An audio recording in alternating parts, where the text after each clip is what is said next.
오늘도 요한복음에 있는 말씀을 바탕으로 다시 회복하라는 제하에 하나님의 말씀을 선포하도록 하겠습니다. 지난주에 우리는 예수님의 1등 가는 제자로 자처하였지만 자신에게 닥친 적대적인 상황 앞에서 자신이 주님의 제자임을 철저하게 부인하면서 완전히 무너져버린 한 제자를 살펴보았습니다. 그 제자는 다름 아닌 주님의 수제자라고 불리우는 바로 베드로였어요. 마지막 주님과의 만찬 후에 베드로는 이렇게 말했습니다. 모두가 주를 버릴지라도 나는 결코 주님을 버리지 않겠습니다 했던 사람. 그랬던 그가 결국 주님을 부인하는 정도가 아니라 3번에 걸쳐서 주님을 부인하고 저주까지 하는 모습을 보게 되었죠. 더 황당한 것은 그 부인과 저주함이 총과 칼의 위협 앞에서가 아니라 한낱 어린 계집종 앞에서 주님을 부인했던 그 사람, 바로 그가 베드로였습니다. 주님은 결국 그 베드로의 그러한 호언장담과 또 이와는 전혀 어울리지 않는 부인과 저주 속에 쓸쓸히 죽음을 맞이하게 되었습니다. 그리고 예수님은 그 죽음 이후에 이제 다시 부활하셨는데 그 예수님이 죽은 뒤에 자신의 모든 속을 다 들킨 베드로는 여러분 엄청난 죄의식과 패배의식에 사로잡히게 되었죠. 자신의 인생에 있어서 지울 수 없는 죄의식에 쓴 뿌리가 자리 잡히게 되었습니다. 마음속 깊은 곳에 자리하기 시작했죠. 그러한 베드로는 이제 3일 후에 예수님께서 다시 부활하셨다는 소식이 들렸을 때 누구보다도 먼저 확인하고 싶어 빈 무덤을 향해 달려가 남겨진 세마포를 보았지만 이제 이미 그 패배의식과 죄의식에 물들어버리고 젖어버린 베드로는 부활하신 주님과의 그 만남 속에서 이전처럼 옛날처럼 용감하게 나설 수 없는 사람이 되어버렸습니다. 예수님의 부활의 기쁨, 그 놀라운 기쁨도 제대로 참여하지 못한 채 오늘 우리가 읽은 성경에 보면 그는 갈릴리 호수로 돌아와 무거운 마음으로 다른 제자들과 함께 그물을 내리고 있었죠.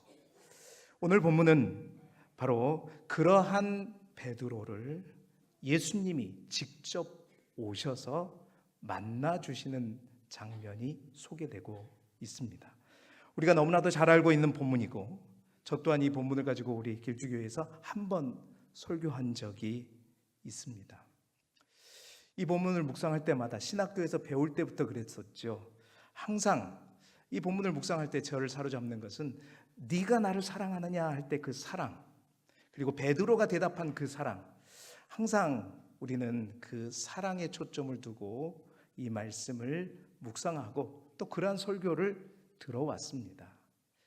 예수님이 말씀하시는, 그리고 예수님이 베드로에게 원하시는 그 사랑이 채워질 때까지 계속해서 헬라어로 이 사랑에 어떤 단어가 쓰여졌는가를 주목하면서 그 사랑의 초점을 가지고 메시지를 전했었죠. 그런데 요한복음을 새벽마다 묵상해 오는 과정 속에서 오늘 본문을 다시 보면서 알게 된 사실은, 물론 이 본문이 사랑에 초점을 두고 사랑의 초점이 있지만 더 중요한 초점이 있다는 거예요.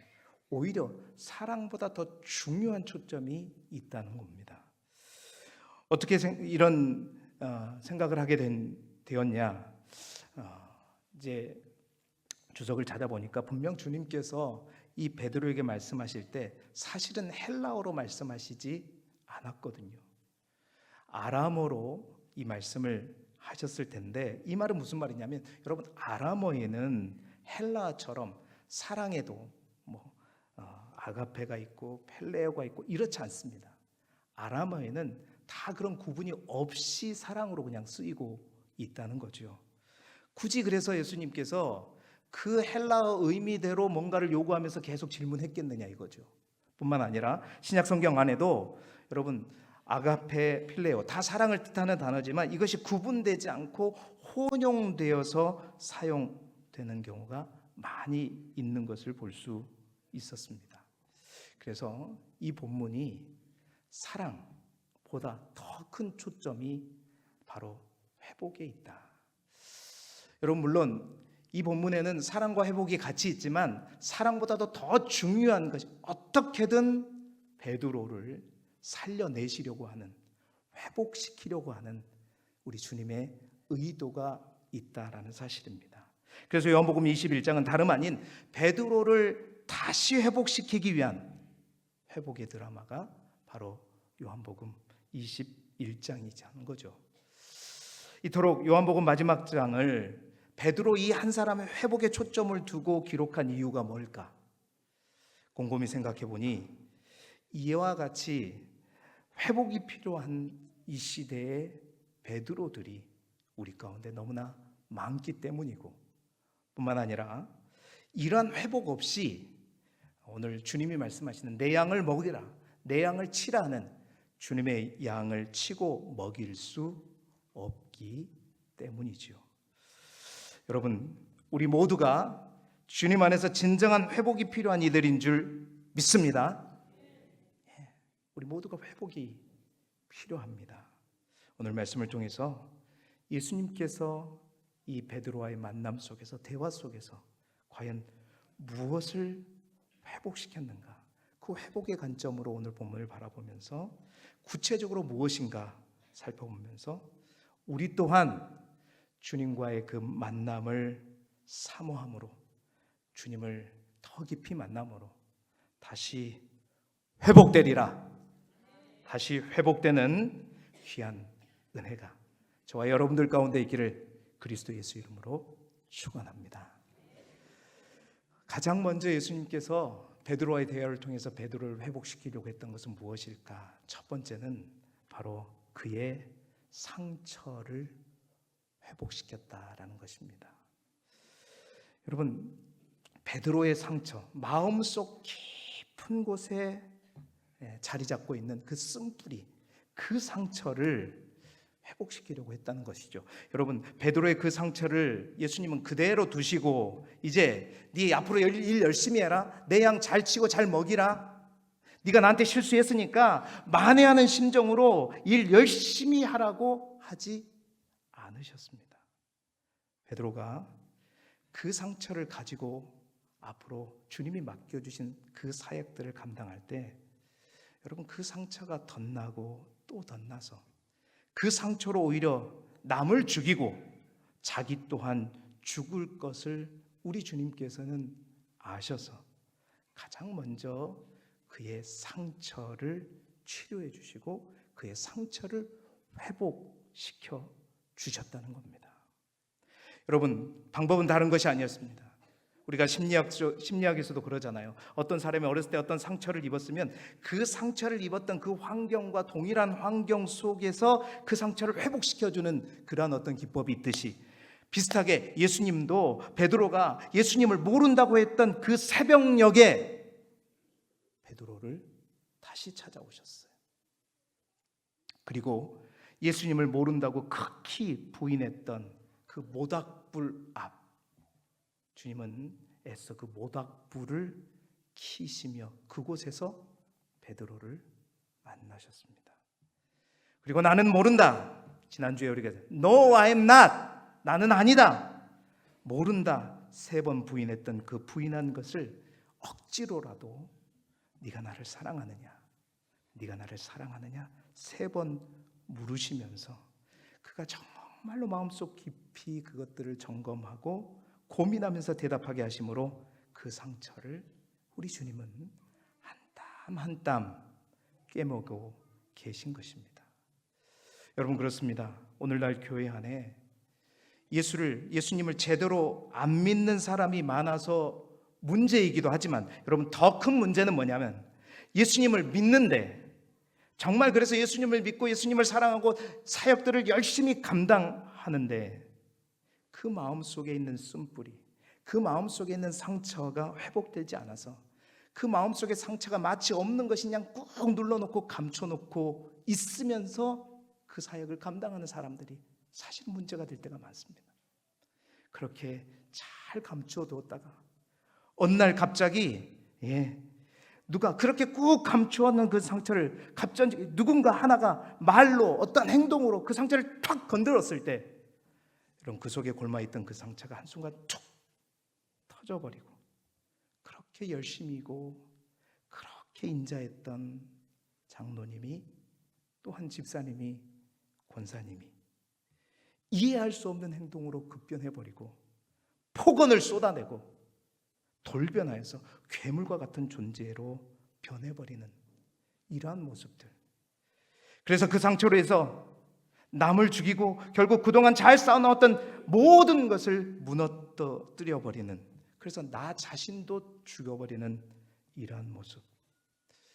여러분, 이것이 먼 다른 교회에 있는 모습이 아니라 여러분 우리 안에 있는 모습이고, 곰곰이 이 말씀을 준비하며 생각해 보니 사실은 저에게도 있는 모습이었습니다. 주님을 사랑하지 않아서가 아니었습니다. 주님을 사랑하는데 내 안에 그 상처가 회복되지 않아서 그 상처 때문에 결정적인 순간에 발목이 잡히는 거죠. 여러분, 베드로의 상처는 무엇이었겠습니까? 나는 여자종 앞에서도 주님을 모른다고 했으니 나는 하나님의 일, 주님이 맡겨주신 그 큰 일을 감당할 사람이 못 된다. 항상 자기가 조금이라도 주님의 일을 더 하려고 하면 자기 안에 있는 그 상처가 자기에게 말하는 것입니다. 야, 네 주제를 알아야지. 네가 어떤 사람이야. 그 계집종 앞에서도 주님을 모른다고 3번씩이나 그렇게 부인했던 네가 무슨 큰 일을 해. 네 자신을, 네 스스로를 속이지 말라. 그러한 음성이 내 상처로부터 계속 들려오니 틀린 말 하나도 없거든요. 그래서 그 상처가 베드로의 손과 발을 꼼짝 못하게 묶어버린 것입니다. 오늘 주님께서 바로 그 베드로의 상처, 베드로를 꼼짝 못하게 묶어버리는 그 상처들을 끊어버리시기 위해서, 바로 그 상처를 씻어주기 위해서 바로 갈릴리 호수로 그를 부르시고 만나신 줄로 믿습니다. 그래서 네가 나를 사랑하느냐? 네가 나를 사랑하느냐? 네가 나를 사랑하느냐? 그것을 통해서 베드로의 상처를 꿰매고 회복시켜 주시더라는 거죠. 사랑하는 성도 여러분, 그런 것 같습니다. 그냥 주님을 사랑하는 그 마음 하나만으로 되는 일이 아니라는 것입니다. 내 마음에 씻을 수 없는 그 상처가 아직 해결되지 못하고 그것들이 회복되지 못한 우리의 모습, 오늘 이 베드로의 모습이 나의 모습으로 여러분 생각된다면, 여러분 불 꺼진 예배당이라도 혼자 나와서 정말 밤새도록 이 상처를 꺼내놓고 주님을 만나야 할 줄로 믿습니다. 그래서 주님께 기도해야죠. 주님, 이 상처를, 이 쓴뿌리를 해결해 주십시오. 치료해 달라고. 베드로가 만난 주님을 우리 모두가 반드시 만나야 될 줄로 믿습니다. 주님 앞에 더 나와 더 간절히 기도해야 되죠. 설교 후에 우리가 부를 찬송이지만, 주님, 물 가지고 나를 씻든지 불 가지고 태우든지 내 안과 밖 다 닦으사 주님의 형상으로 나를 이루어 달라고. 사랑하는 성도 여러분, 오늘 베드로를 만나서 그 모든 상처를 어루만지며 그를 회복시켜 주시는 주님의 은혜가 저와 여러분의 상처 또한 회복시켜 주시기를 소망하고, 그 주님을 만남으로 그 상처가 온전히 깨어지는 놀라운 은혜가 있기를 그리스도 예수 이름으로 축원합니다. 두 번째로 예수님께서 이 만남을 통해서 회복시켰던 것은 무엇일까요? 그것은 첫 이름을 회복시켰다라는 것입니다. 오늘 말씀 속에 우리가 주목해야 할 또 하나가 있습니다. 네가 나를 사랑하느냐 3번 질문하실 때 베드로를 부르시는 그 호칭에 있었습니다. 뭐라고 부르죠? 요한의 아들 시몬아. 3번에 걸쳐 베드로를 부를 때 베드로야, 베드로야 부르지 않았다는 것입니다. 똑같이 요한의 아들 시몬아. 왜 주님 베드로라고 부르지 않고 옛 이름 시몬이라고, 요한의 아들 시몬이라고 3번에 걸쳐서 계속해서 부르셨을까요? 여러분, 사복음서를 보게 되면 베드로의 이름의 변천사가 추적됩니다. 처음에는 여러분, 베드로가 처음 복음서에 소개될 때는 그의 이름이 뭘로 소개되냐면 시몬으로 소개가 되었죠. 그러다가 예수님께서 그 시몬이 하도 열심히 잘 충성되게 주님 곁에서 쫓아다니니까 예수님께서 그 이름을 뭐라고 고쳐주셨죠? 앞으로 네 이름을 베드로라 하라. 베드로라는 이름의 뜻은 뭡니까? 반석이라는 뜻이었죠. 그래서 그때부터 성경에 등장하는 베드로의 이름은 시몬이 아니라 뭘로 바뀌냐면 시몬 베드로로 바뀝니다. 그러다가 이제 복음서 마지막 쪽, 이제 예수님께서 십자가에 달리신 그 죽음 쪽으로 가게 되면서 베드로 앞에 붙었던 시몬의 이름이 날아가고 뭐만 남게 되죠? 베드로만 남게 되더라고요. 그러니까 베드로의 이름의 변천사는 보게 되면 제일 먼저 시몬으로 시작했다가 그 다음에 뭘로? 시몬 베드로로 갔다가 나중에는 뭐예요? 시몬이 날아가고 베드로만 있었던 것이죠. 그런데 재밌는 것은 그가 어떤 이름을 가지고 있었을 때 어떻게 행했는가라는 사실을 보면 우리에게 큰 은혜가 됩니다. 여러분, 시몬이었던 시절에 그는 아주 욕심이 없었습니다. 예수님이 나를 만나주신 것만 해도 너무 감사했고, 그리고 그 예수님이 어디를 가든지 항상 가장 앞서서 따라갔던 그 사람이 바로 시몬이었습니다. 그렇게 시몬으로 살다가 예수님이 보니까 이 베드로가 마음에 들거든요. 그래서 베드로를 뭐라고? 반석이라고 이름을 바꿨을 때 시몬 베드로가 됐죠. 별 한 일도 없어요. 특별히 베드로가 한 일이 없어요. 근데 예수님은 미리 하시고 베드로라는 이름을 붙여주셨는데, 여러분, 베드로가 이 이름을 받았을 때 얼마나 부담이 되었겠습니까? 누가 자기를 베드로야, 베드로야고 부르면 여러분 시몬이라고 부를 때하고 베드로라고 부를 때 다르잖아요. 그 베드로라고 하는 이름이 무겁게 느껴졌을 거예요. 부담이었을 것입니다. 왜? 자기가 봐도 지금 나는 시몬이라는 이름이 더 어울렸기 때문이죠. 그래서 누군가에게 자기를 소개할 때 저는 시몬 베드로입니다. 시몬은 크게 하는데 베드로는 어떻게 해요? 들릴 듯만. 시몬 뭐라고요? 그거 뒤에 거는 알 필요가 없어요. 그냥 시몬만 알면 돼. 이렇게 시몬 베드로라고 아마 말했을 거예요. 여러분, 그러던 와중에 베드로가 무리를 걷게 되는 그러한 경험을 하게 되죠. 그리고 5,000명을 먹이는 기적의 현장에서도 있었고, 변화산에 올라가서 예수님의 영광을 바라보면서 나 또한 거기에 살게 해달라고 하면서 그는 자기 자신에 대해서 서서히 뭔가 특별함을 느끼지 않았을까요? 내가 다른 제자들보다 뭔가 좀 다르다, 대단한가 보다, 내가 반석과 같은 진짜 존재인가 보다, 내가 베드로 맞나 보다, 그러면서 그 이름의 액센트가 아마 바뀌지 않았을까. 옛날에는 시몬 베드로입니다, 이러다가 시몬 베드로입니다.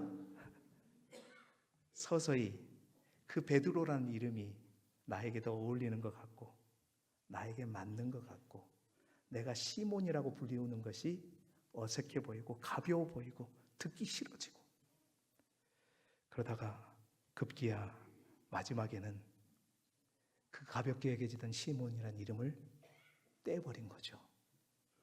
날아가 버려요.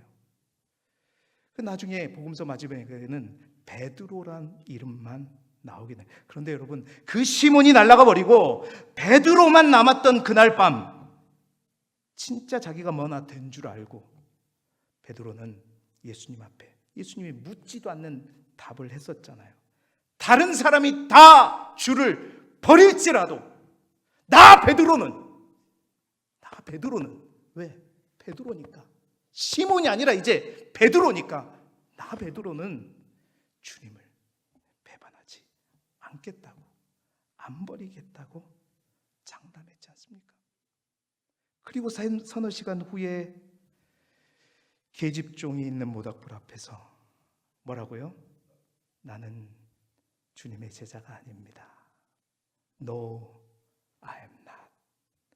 자기가 베드로라고 생각했던 그 정점의 순간에 그는 속절없이 완전히 무너져 버린 것이죠. 사랑하는 여러분, 이 이야기가 베드로만의 이야기일까요? 저와 여러분의 이야기일 수 있다라는 생각이 들어집니다. 이 자리에 모인 어느 누구도 정말 예수 그리스도를 알고 처음 교회에 등록하고 처음 교회에 나왔을 때 베드로라는 이름을 가지고 이 자리에 선 분 아무도 없었습니다. 시몬이라는 이름 가지고 섰어요. 형제님, 자매님, 성도님, 그 이름조차도 너무 부담스러워가지고 내가 어떻게 성도가 될 수, 거룩한 내가 그 이름도 부담이 돼가지고 나는 시몬이 더 맞아요. 나는 시몬이에요. 그래서 그냥 이 좋은 교회 그냥 다니기 너무 미안해서 누가 말하지 않아도 열심히 시키지 않아도 이것저것 열심히 하면서 교회에 많은 일들을 하다 보니까 교회 사람들이 이 사람을 너무 귀하게 보는 거예요. 참으로 이 사람 너무 귀하다. 그래서 결국 이 사람이 서리 집사도 되고 안수 집사도 되고 또 권사도 되고 장로가 되죠. 그래서 그 장로 임직을 받기 전날 밤, 주님, 시몬과 같은 내가 이 직분을 받아도 되겠습니까? 이 직분을 가지고 하나님의 영광을 가리지는 않겠습니까? 오늘이라도 목사님께 전화해서 제가 못 받겠다고 얘기해야 되는 거 아니겠습니까? 그러하며 직분을 받았는데 그 직분을 받고 1년, 2년, 5년, 10년이 되자 점점 내 안에 있던 시몬의 이름은 날아가 버리고 내가 장로인데, 내가 권사인데, 내가 안수집사인데, 내가 목사인데 하면서 그 이름을 잊어버리는 우리의 모습. 그래서 행여나 누가 나를 실수로 베드로인 나를 시몬이라고 그러면 그 열받아가지고 나를 무시해? 웃는 웃음의 의미는 뭐죠? 여러분의 이야기라는 거겠죠. 여러분, 우리 주님이 왜 요한의 아들 시몬아, 요한의 아들 시몬아 3번 부르시는가?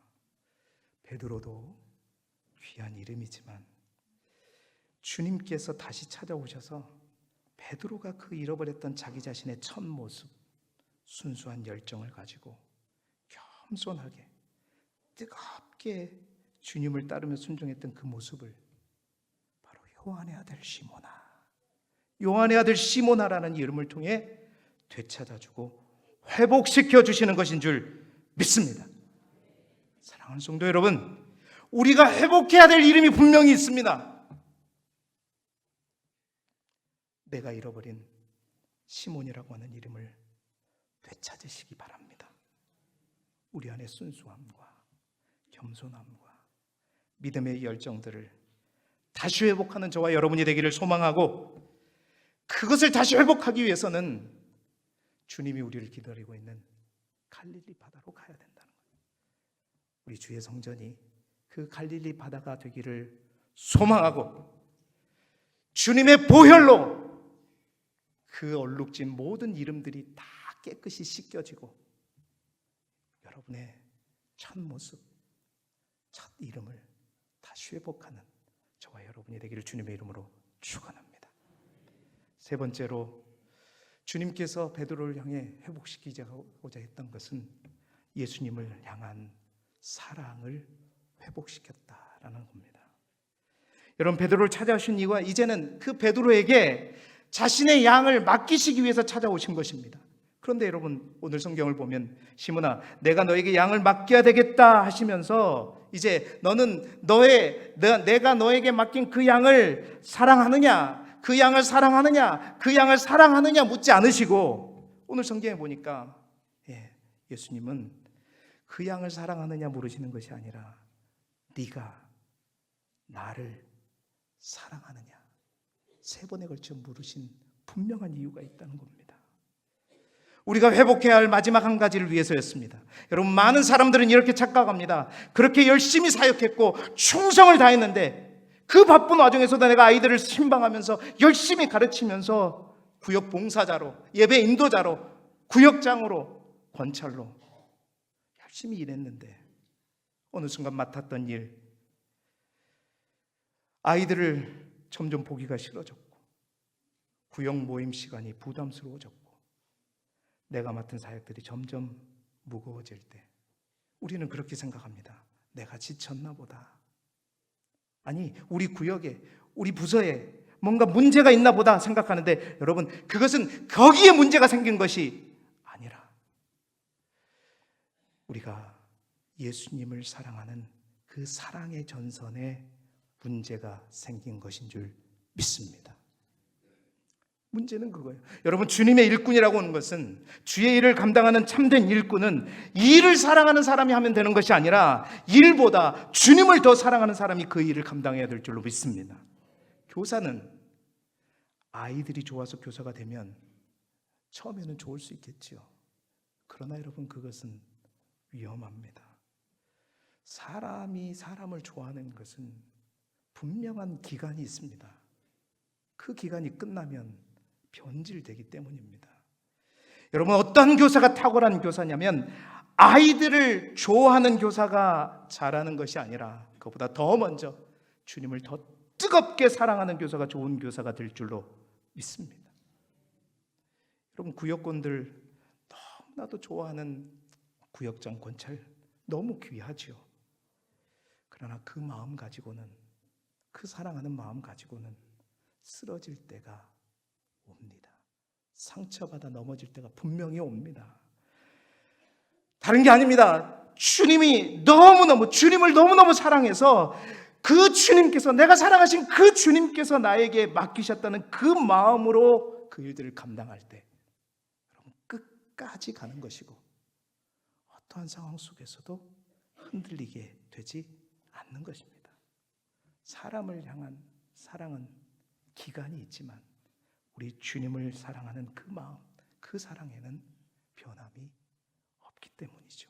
그래서 여러분, 주님이 이제 베드로에게 양치는 것을 맡기시기 위해 다시 회복시키는 것이 뭐냐? 네가 나를 사랑하느냐? 네가 다른 어떤 것보다도, 저 다른 제자들보다도, 아니 네가 지금 하는 이 그물보다도, 이 배보다도, 너의 가정보다도, 그 어떤 것보다도 나를 더 사랑하느냐라고 주님이 물으셨습니다. 그 사랑이 아가페요, 펠레요, 그것이 중요한 것이 아니라 그저 네가 나를 더욱 사랑해야 된다. 날 더 사랑해야 끝까지 그 일들을 감당할 수 있다.